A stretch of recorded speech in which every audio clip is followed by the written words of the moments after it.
The Adar County Drug Coalition uses a combination of state grant money and area law enforcement officers to rid the community of drugs. And Stephanie Claytor spent a night with authorities recently who conducted these patrols. Stephanie, what did you learn? Well, John, on Friday night, I rode with Adair County Sheriff Robert Hardwick through much of Adair County, and he says that for the past 3 years, they have used the $15,000 grant to put more deputies on the streets in hopes of curbing drug activity. Times it's on the weekends. On selective nights this summer, the Adar County Sheriff's Office will have extra deputies patrolling the streets looking for ways to curb drug activity. Sheriff Robert Hardwick says the deputies use several tactics. Make stops and do knock and talks and do surveillance and things of this nature. Sometimes it's on the weekends. The times vary, the days vary, so there's no really set pattern of enforcement action on it. According to Hardwick, tips from the community are critical to making arrests. And then we follow those tips up, and we have vehicle descriptions and circumstances that put us in a particular area.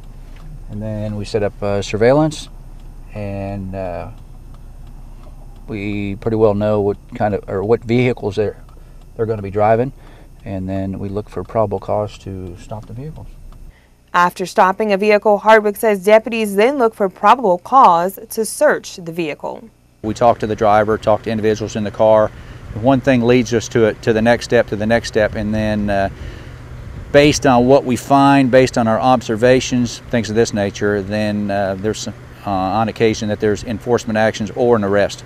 Hardwick says the program has been very helpful in the fight against meth. Because it's so mobile and quick to make, he says meth can be found just about anywhere, in someone's car, and even in backpacks. I don't really know if it's getting worse. It's just they get smarter, we get smarter, and it's kind of comes down, we have to get better with the tactics, and sometimes they get sloppy with what they do. You just never know what you're going to find out here. While I spent 4 hours riding with the sheriff, I witnessed him assist with this arrest by the Missouri State Highway Patrol. Failure to transfer license plates gave the trooper probable cause to stop the vehicle, and that's when the trooper allegedly found marijuana in the driver's possession. Central 511. At this point, I believe it's misdemeanor marijuana.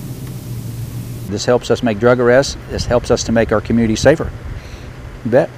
In 2011, Sheriff Hardwick says deputies made 144 traffic stops, 22 meth-related arrests, and 18 drug paraphernalia arrests, all while participating in this program. Reporting from the studio, I'm Stephanie Claytor. We'll be back with the Storm Team 3 forecast right after this.